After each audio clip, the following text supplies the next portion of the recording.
And then, is there anything that you have to do differently as you're a smaller rider? I'll just start that again. I'll say that again. Dan Lessons. I hope you've all enjoyed the first one. This week, I interview Lee Johnston, my friend, Isle of Man TT racer and British champion. If nothing else, this week made me laugh, so I hope you enjoy watching the video too. I hope everyone else isn't too bored. I'll hopefully keep making a few of these and provide some entertainment on a Sunday for you, if nothing else. Without further ado, here's this week's video.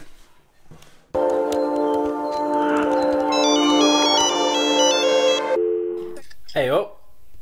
Buongiorno. Do you know something? I even like FaceTiming because I get to see myself in my own screen as well. I say, yeah, I actually have been doing some work. Well, life's hard, isn't it?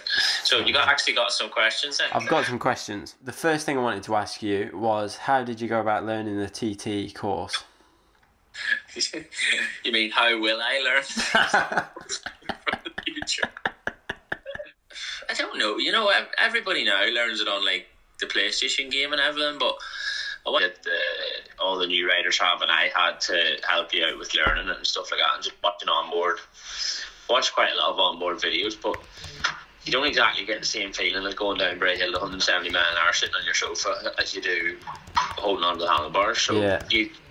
The gist of maybe going left or right or what's coming up and stuff to sort of see of yourself, but as far as the bumps and everything, that's just doing laps and stuff. But it was probably 15 or 20 laps when I got my first actual lap where I stopped thinking about what was happening or whatever, and I perfect lap. But when that first lap ties together and it actually feels better, it's a good feeling. Christy's just lighting the kettle here, and do you know what I mean? Christy is the place to go. What's your Instagram, Christy? It's never, is it? Christy. I went about learning and stuff, and like even now, even when I go, you don't learn big things. I've pretty much blagged my way this far in life, so it's easy. It's still going. And does the track change every year, or is it? Because obviously when we race on short circuits, they change. Yeah, well, the big thing there is like resurfacing and stuff. So when we go to the riders briefing, what you would have, you know, like at BSB, you go to one briefing at the start of the year. So every year we go back to the TT, and the biggest thing in the briefing there is like course changes. So like if a corner's been opened up slightly, or resurfacing from Ramsey to such and such, you know what I mean? Because obviously it's council roadworks that needs doing and stuff as well. So it's not always for the benefit of the motorbike racing. Like the other year when the winter was really bad and the tarmac got, like as normal riders that go every year get out of the riders briefing, and then obviously I don't know the which ones have been resurfaced. Because you look like an absolute plonker if you put your hand up in the briefing and go, oh, where's the corner again? So I'll just keep quiet. Maybe edit this bit. I'll crop that bit out. Does your bike differ at the TT to what you'd race at a short circuit? Actually, like pretty much nothing. Really?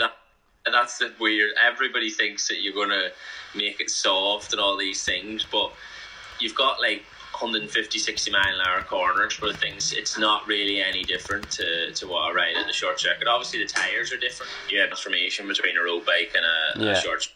Like the two bikes are pretty similar because especially now, because you're just riding them so bloody hard. When you're at the TT, you're riding just as hard as you do on a short. Yeah, I just like prize money. Well, I'd agree, because I've seen you on short circuits. If there's no money up for grabs, you're half throttle everywhere. If there was prize money in BSB, I'd be like 3 times British champion. But yeah, honestly, yeah, you are, as much as anybody says that it's 90%, and you can't say, oh, years ago it was 90%, because you look at people like Philip McCallum who are up close to the wall. And even when you say, oh, it was easier back then or whatever, it wasn't. You know what I mean? Everybody then was riding bikes not as good as now, and they were trying as hard as they could. So yeah, I try as much as I can when I'm at the TT, and I also try really hard in British Championship, even though there's no prize money. Not greedy. I'll just start that again. I'll say that again without laughing. Hang on. You're a smaller rider. I can't say it without laughing. Do you mean getting on and off the bike? Or okay. No, at the TT, a lot of the TT racers are big lads. Peter Hickman's tall. Because I've like if you think about any other sport in the world, whether it be like weightlifting or anything like that, everything is in a size category. And do you know what I mean? You don't have an 85 kilo bloke in with a 65 kilo bloke, and that's what I'm dealing with. Do you know what I mean? And then with the and stuff. So I think, all honesty, I'm never going to win a big bike race at the TT to finish on the podium in the Superstock race like I've done before. That would be amazing to do again, but realistically I just have to try and make the most out of being fit to pretty good at riding a 600 and try and win some more 600 TTs, because there's no... If it was over 2 laps probably on a big bike, I could go maximum attack for 2 laps, but the physical effort it takes for me to do that, I could never do it over physically strong enough to do it. But getting on and off the bike, I've got this bloke called Neil, and he's there to catch me and lift me on.